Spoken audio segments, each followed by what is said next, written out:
Good evening and thank you for joining us. No arrests have been made in connection to Monday night's homicide on Hodder Avenue. A post-mortem has been conducted on the 29-year-old local male victim, but police haven't yet released his identity. Vasilios Bellows reports. Thunder Bay police responded Monday night to a break-and-enter call on Hodder Avenue, and upon arrival found a man had serious injuries after an assault. Paramedics with Superior North EMS attempted life-saving efforts, but the victim died from his injuries. Much is still unclear about the possible assailant or assailants, though Detective Inspector Jeremy Pearson says they were likely known to the victim. Our current investigative belief is that this incident was not random, that there was an interaction or relationship that precipitated it. At this point, it would be early to speculate on the exact nature of the interaction or relationship or any specific motivation. Pearson went on to say it is still too early for police to release any information about how the 29-year-old victim sustained the injuries, leading to his death. With the postmortem just having been conducted and with that portion of the investigation ongoing and awaiting analysis from our forensic identification unit and their exploration of this scene, I wouldn't speculate or comment upon a weapon involved. At this point, it does not appear police have had any previous calls to that residence prior to the homicide that could be connected to it.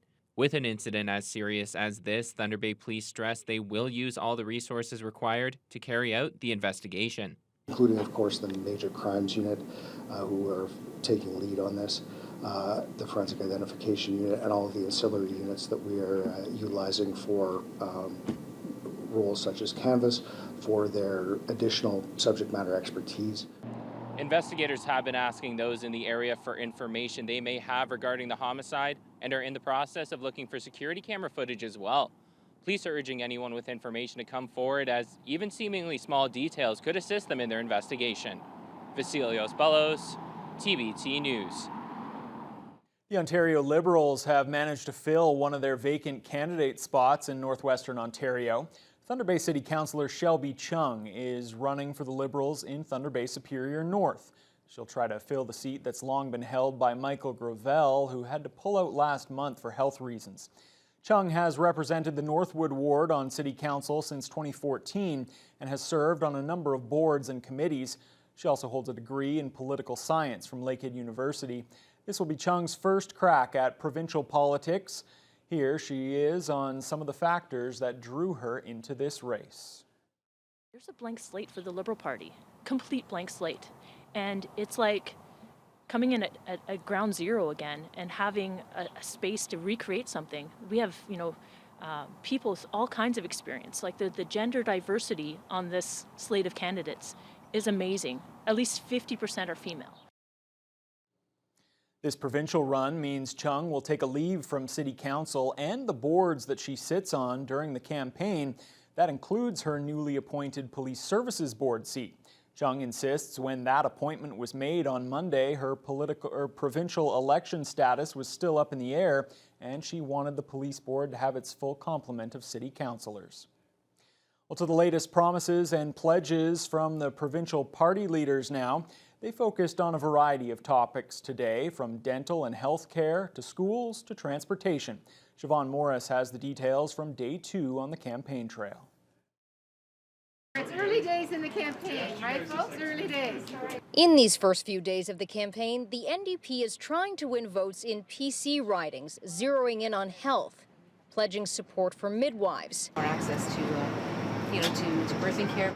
And committing to cover dental care for low and middle income families years sooner than a similar federal program in the works. We're going to make sure that within the first year, by the end of this year, we'll have this plan up and running for families of households of $90,000 or less. Expanding to households earning up to $200,000 in year 2. Progressive Conservatives chose a Pickering car dealership to pitch themselves as the defenders of drivers. Starting with the road tolls on highways 412 and 418.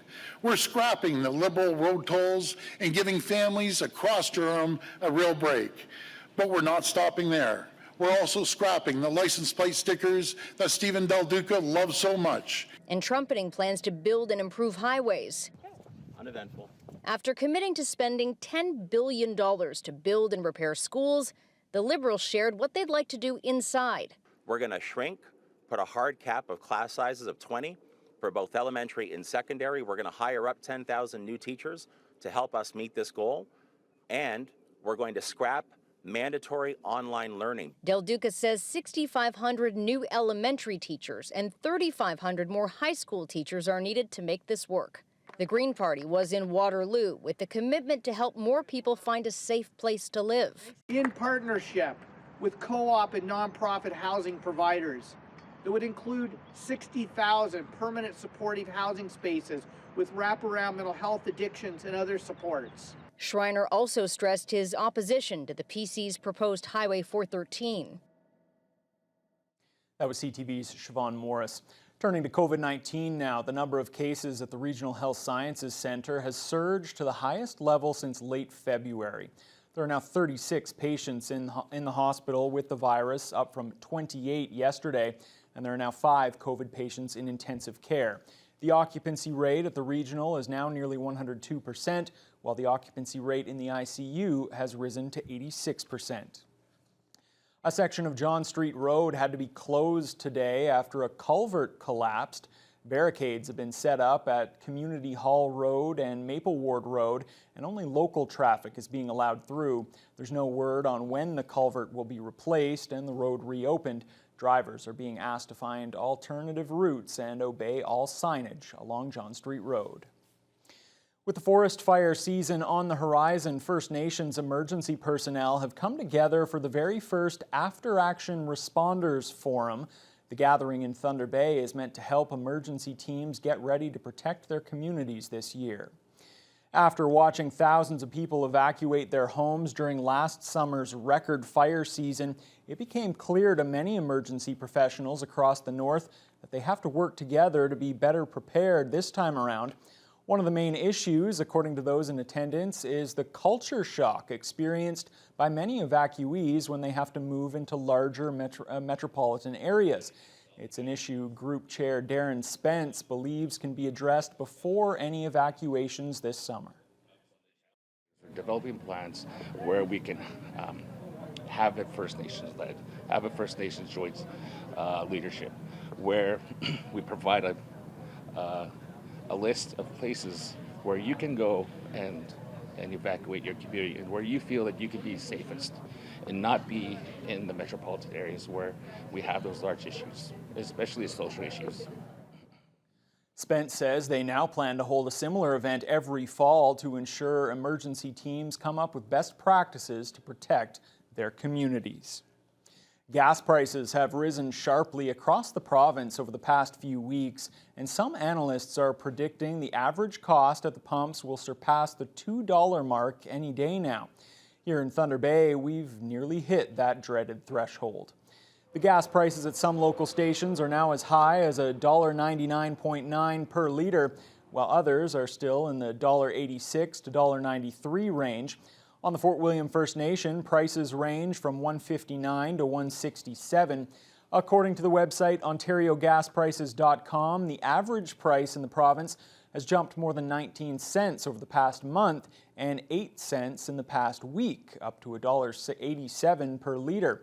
Local drivers we spoke to today noted the pain they're feeling and their growing worry about rising inflation. If the price goes over $2, they say they may think twice before jumping into their vehicle. Everything else is going up, and now they're adding the price of gas, and I mean, it sure hurts the pocketbook, and you certainly don't want to go for nightly cruises, and you certainly got to pick and choose what you do, because I mean, it's not cheap anymore. I'm really worried about people that are on a fixed income, like single parents or older people. You know, they're already struggling with inflation, and $2, wow. There's another hike coming, so it's going to get to the point people just park their vehicles. I guess you won't. I feel bad for people that are, you know, on a budget and can't afford these price increases. It's terrible. Not just that, but the price of food, everything. It's just crazy. Delico Anishinaabeg Family Care and its Mazenajim Children's Foundation held their annual Dare to Dream event today at the Da Vinci Center. The event featured children's activities, including a bouncy castle and street hockey, as well as a cultural demonstration and a ceremony. Delico director Terry Bordelin explains that Dare to Dream is part of the foundation's mandate to provide charitable gifts like educational bursaries, books, and musical instruments to Indigenous youth. Well, this is Delico and Mazanajum's partnership. It's the 4th year of the Dare to Dream Day. It's a day really to try to make children's dreams come through. Mazanajum provides those opportunities, and what a great way to collaborate with 2 organizations that are reaching towards the same goal. All of the social events were like closed down in the past 2 years because of COVID, but now that like most things are like opened up now because it's getting better, it's really fun to come and like see people and like talk and like get to know about what people did over those past 2 years. The well-attended gathering was the Child and Family Service Agency's first in-person event since the pandemic began. Since opening its doors, the underground gym operated by Peter Panetta has been a safe place for kids to stay active and have fun.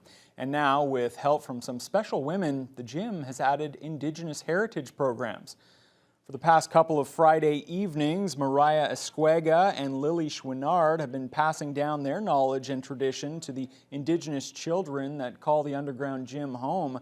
The kids have taken part in drum building and the creation of their own ribbon skirts. For Panetta, it was a no-brainer to make his gym available. So, this week, ribbon skirts. Last week, drum making. And on and on and on. Every Friday they're going to be doing something cultural for them, for the kids, and I think that's fantastic. I mean, from day one, it's been 80-90% Indigenous children that have been coming to the underground. Why not promote it as much as you can? Tomorrow evening, the kids will make drumsticks for their drums and also finish up the work on their ribbon skirts. The final production of the season is set to hit the stage at Magnus Theatre tonight. The comedy Smarty Pants will make its world premiere at Magnus, which has a sentimental connection for the playwright. Kurt Black has the details. Friends an aggrieved ex-wife could have. There is no one else I would rather break into my ex-husband's cottage with. After a couple years living in playwright Stephen Sparks' imagination, Smarty Pants is set to become a reality when it makes its first ever debut at the Magnus Theatre, telling the tale of 3 lifelong friends who scheme to retrieve a gift from Linda, the main heroine's ex-husband's cottage, before things go quickly awry for the friends, thanks to a pair of all-controlling smart underwear and a well-stocked wine cooler, making for an evening you won't want to miss. You know what? This is one of the funniest plays I've read in a long time. It's very topical. It is challenging at certain points. You know, it's about relationships. It's about long-term friendships. It's about love, and it's about wearable technology. After taking a step away from the theater during the pandemic, this play will certainly be an emotional one for Sparks, as the play he and his wife envisioned together hits the stage at the very theater they first met at 24 years ago. Being part of a production where I'm watching something blossom that has been in my head for 4 years, and then watching the amazing women in the cast become the people that my wife and I imagined, and more, and different. So it's great to be back on the stage. And for all those who purchase a ticket to the Magnus's final production of their 50th season, a meet and greet with the creative minds of Smarty Pants will follow the final performance on May 21st. Kurt Black, TBT News. Well, that looks like a lot of fun.